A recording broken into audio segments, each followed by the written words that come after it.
Oke, shalom semuanya. Perkenalkan, nama saya Abraham Sihan dari Fakultas Ilmu Pendidikan Ekonomi dan dari Universitas Pancasakti Bekasi. Di sini saya akan menjelaskan beberapa poin yang ada di mata kuliah Strategi Pembelajaran.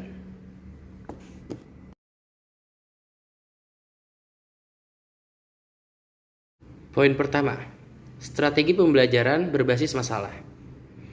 Pembelajaran berbasis masalah atau problem-based learning merupakan salah satu model pembelajaran inovatif yang dapat memberikan kondisi belajar aktif kepada peserta didik. Melibatkan siswa untuk memecahkan suatu masalah melalui tahap-tahap metode ilmiah sehingga siswa dapat mempelajari pengetahuan yang berhubungan dengan masalah tersebut dan sekaligus memiliki keterampilan untuk memecahkan masalah.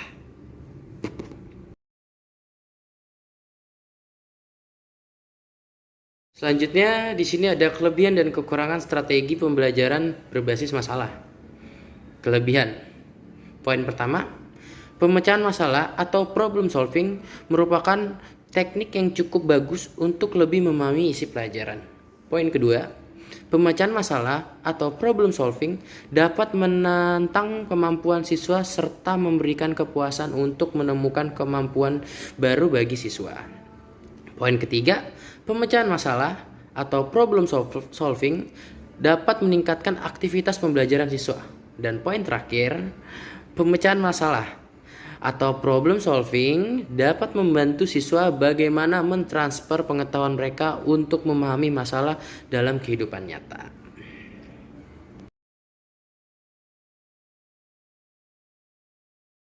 Dilanjut dengan kekurangan. Poin pertama, manakala siswa tidak memiliki atau tidak mempunyai kepercayaan bahwa masalah yang dapat dipelajari sulit untuk dipecahkan, maka mereka akan merasa enggan untuk mencoba.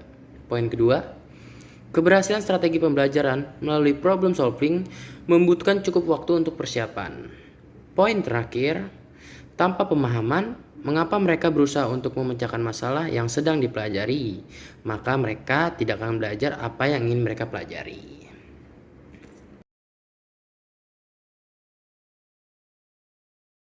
Oke, dilanjut dengan langkah-langkah penerapan strategi pembelajaran berbasis masalah. Poin pertama, merumuskan masalah, yaitu langkah siswa menentukan masalah yang akan dipecahkan. Poin kedua, merumuskan hipotesis, yaitu langkah siswa yang merumuskan berbagai kemungkinan pemecahan sesuai dengan pengetahuan yang dimilikinya.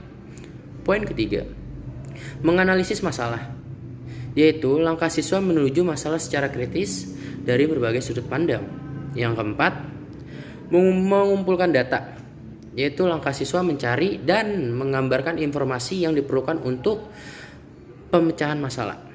Poin kelima, pengujian hipotesis, yaitu langkah siswa mengambil atau merumuskan kesimpulan sesuai dengan penerimaan dan penolakan hipotesis yang diajukan. Dan poin terakhir, merumuskan rekomendasi pemecahan masalah, yaitu langkah siswa menggambarkan rekomendasi yang dapat dilakukan sesuai rumusan, hasil pengujian hipotesis, dan rumusan kesimpulan.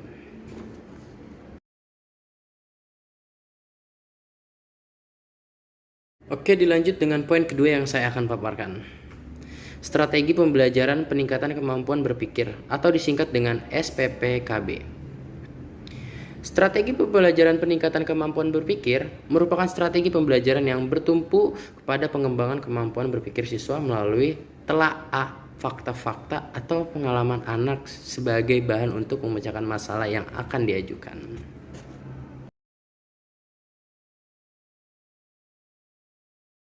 Oke, akan dilanjut dengan kelebihan dan kekurangan strategi pembelajaran peningkatan kemampuan berpikir. Kelebihan. Poin pertama, melatih daya pikir siswa dalam penyelesaian masalah yang ditemukan dalam kehidupannya. Itu penting. Yang kedua, siswa lebih siap menghadapi setiap persoalan yang disajikan oleh guru. Yang ketiga, siswa diprioritaskan lebih aktif dalam proses pembelajaran. Dan poin terakhir, memberikan kebebasan untuk mengeksplor kemampuan siswa dengan berbagai media yang ada. Dan itu sih menurut saya sih itu harus sih.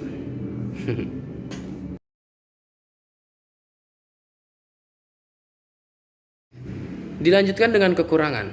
Poin pertama, SPPKB yang membutuhkan waktu yang relatif banyak. Sehingga jika waktu pelajaran singkat, maka tidak akan berjalan dengan lancar. Poin kedua, siswa yang memiliki kemampuan berpikir rendah akan kesulitan untuk mengikuti pelajaran karena siswa selalu akan diarahkan untuk memecahkan masalah-masalah yang diajukan.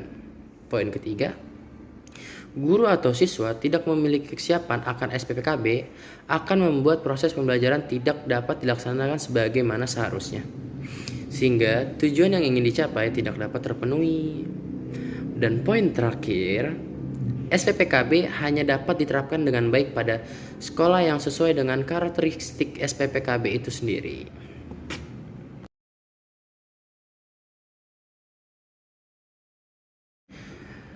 Langkah-langkah strategi pembelajaran peningkatan kemampuan berpikir atau disingkat dengan SPPKB. Di sini ada 6 langkah. Langkah pertama, tahap orientasi. Pada tahap ini, guru mengkondisikan siswa pada posisi yang siap untuk melakukan pembelajaran. Pertama, penjelasan tujuan yang harus dicapai, baik tujuan yang berhubungan dengan penguasaan materi pembelajaran yang harus dicapai maupun tujuan yang berhubungan dengan proses pembelajaran atau kemampuan berpikir yang harus dimiliki siswa. Kedua, penjelasan proses pembelajaran yang harus dilakukan siswa, yaitu penjelasan tentang apa yang harus dilakukan siswa dalam setiap tahap proses pembelajaran. Poin kedua atau tahap kedua, tahap pelacakan. Tahap pelacakan adalah tahap penjajahan untuk memahami pengalaman dan kemampuan dasar siswa sesuai dengan tema atau pokok persoalan yang akan dibicarakan. Melalui tahap inilah guru mengembangkan dialog dan tanya jawab untuk mengungkapkan pengalaman apa saja yang telah dimiliki siswa yang dianggap relevan dengan apa yang dikaji. Dengan berbekal pengalaman itulah selanjutnya guru menentukan bagaimana ia harus mengembangkan dialog dan tanya jawab pada tahapan-tahapan selanjutnya. Dan tahap ketiga, tahap konfrontasi. Tahapan konfrontasi adalah tahapan penyajian persoalan yang harus dipecahkan sesuai dengan tingkat kemampuan dan pengalaman siswa. Untuk merangsang kemampuan dan pengalaman siswa, guru dapat memberikan persoalan-persoalan yang dilematis yang memerlukan jawaban atau jalan gitu dari sebuah bentuk masalah atau pertanyaan yang ada di gitu. Tahap selanjutnya adalah tahapan inquiry. Tahapan inquiry adalah tahapan yang terpenting dalam SPPKB. Pada tahap inilah siswa belajar berpikir yang sesungguhnya. Melalui tahapan inquiry, siswa diajak untuk memecahkan persoalan yang dihadapi. Oleh sebab itu, pada tahapan ini guru harus memberikan ruang dan kesempatan kepada siswa untuk mengembangkan gagasan dalam upaya pemecahan persoalan.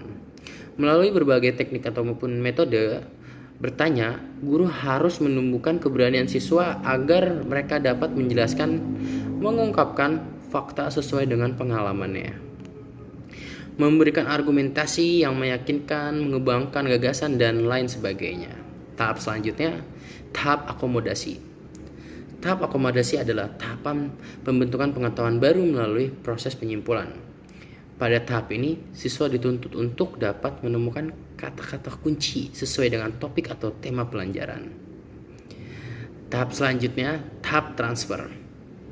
Tahap transfer adalah tahapan penyajian masalah baru yang sepadan dengan masalah baru yang sepadan yang disajikan. Tahap transfer dimaksud sebagai tahapan agar siswa mampu berpikir setiap siswa untuk memecahkan masalah-masalah baru. Pada tahap ini, guru dapat memberikan tugas-tugas yang sesuai dengan topik pembahasan. Oke, itu poin terakhir.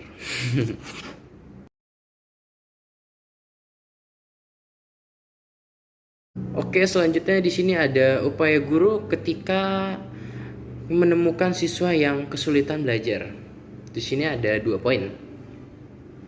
Poin pertama, biasanya guru akan memprediksi peserta didik yang memiliki prestasi belajar rendah dianggap sebagai siswa yang mengalami kesulitan atau gangguan belajar. Yang kedua, atau dengan lain perkataan, kesulitan belajar merupakan suatu kejadian atau peristiwa yang menunjukkan bahwa dalam mencapai tujuan pembelajaran yang telah ditetapkan, ada sejumlah peserta didik yang mengalami kesulitan dalam menguasai secara tuntas bahan atau materi pelajaran yang disampaikan guru.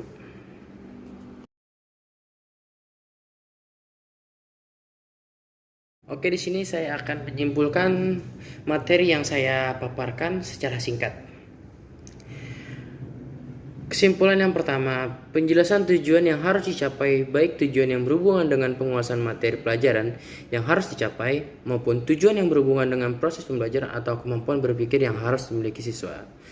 Kesimpulan yang kedua, persoalan yang diberikan sesuai dengan tema atau topik itu tentu saja persoalan yang sesuai dengan kemampuan dasar atau pengalaman siswa seperti yang diperoleh pada tahap kedua.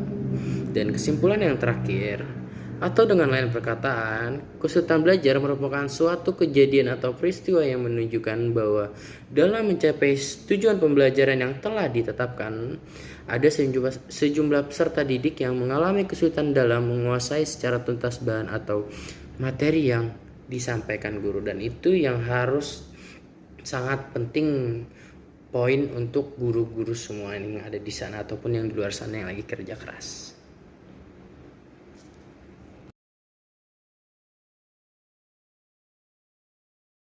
Sekian materi yang saya telah jelaskan dan saya paparkan, dan terima kasih. Mohon maaf bila ada salah kata. Saya Abraham Sihan dan sampai jumpa.